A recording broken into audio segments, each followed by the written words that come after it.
सध्या गोव्याच्या राजकारणात माजी उपमुख्यमंत्री बाबू आजगावकर यांच्या वक्तव्याची चांगलीच चर्चा रंगली आहे।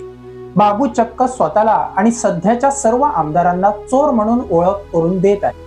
खरं बोलणारे बाबू आता उघडपणे मान्य करत आहेत की लोक आम्हाला काय म्हणून ओळखतात तर चोर म्हणून ओळखतात आणि आम्हीच तशी ओळख निर्माण करून ठेवली आहे, असं वक्तव्य त्यांनी केलं आहे। बाबूंनी कॅमेरा समोर हे धाडस करून दाखवलं, त्याबद्दल त्यांचं खरोखरच कौतुक करायलाच हवं। राजकारण्यांना लोक पाठीमागे चोर म्हणतात हे नवीन नाही, पण बाबूंनी ऑन कॅमेरा सर्वांना चोर म्हणण्याचे धाडस केले आहे। बाबूंच्या मते सध्याचे सर्व आमदार चोर आहेत, असाच त्यांच्या वक्तव्याचा थेट अर्थ निघतो। असो एक मतदारसंघ म्हाका दाखय जो सारको प्रामाणिकपणान हा असो खंयचो मतदारसंघ आसा हे दाखयचें तशें भायला हे आमी सगळे मनीस चोर, आमकां लोक चोर म्हणून वळखतात।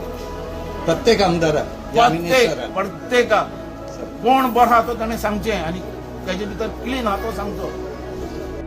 आता बाबूंनी सर्व आमदारांना जाहीर आव्हान दिलं आहे, जर तुम्ही चोर नसाल तर तसं सांगण्याची हिम्मत करून दाखवा। याचा अर्थ त्यांनी मुख्यमंत्री सावंत यांच्यासह त्यांच्या संपूर्ण कॅबिनेट आणि सर्व आमदारांना हे आव्हान दिले आहे। आता हे आव्हान कोणी स्वीकारले नाही, याचा अर्थ सगळे खरोखरच चोर आहेत की काय असा प्रश्न आता जनतेला पडणारच।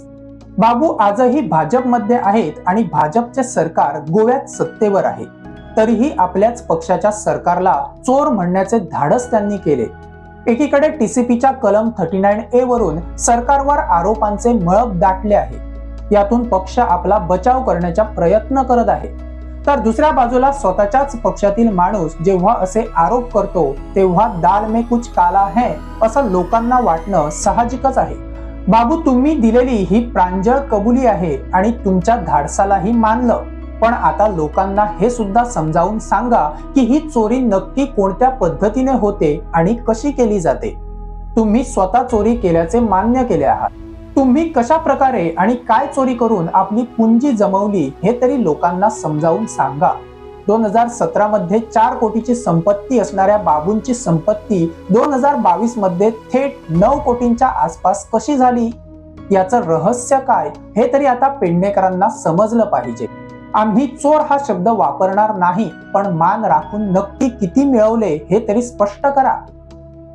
30% कमिशनचे आरोप, रस्ते बांधणाऱ्या कंपन्यांवर झालेली मेहरबानी आणि मोपा विमानतळ प्रकल्पातून झालेली तुमची चांदी, या सगळ्यातून बाबूंनी नक्की किती कमवले याचं उत्तर देण्याचं धाडस आता तुम्ही कराल।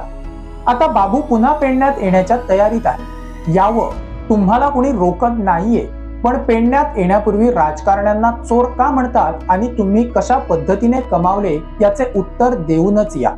आमचा उद्देश तुमची पेडणेत एंट्री रोखण्याचा नाही, पण तुमच्या वक्तव्यामुळे जे प्रश्न निर्माण झाले आहेत त्याची उत्तरे जनतेला मिळावीत एवढीच आमची अपेक्षा आहे, कारण आम्हाला आमचा आमदार चोर असलेला चालणार नाही।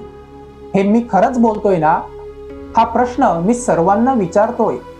पहा तुम्हाला कसं काय परवडणार ते। जनसेवेच्या नावाखाली जर चोर तयार होत असतील तर सावध व्हा, एवढंच।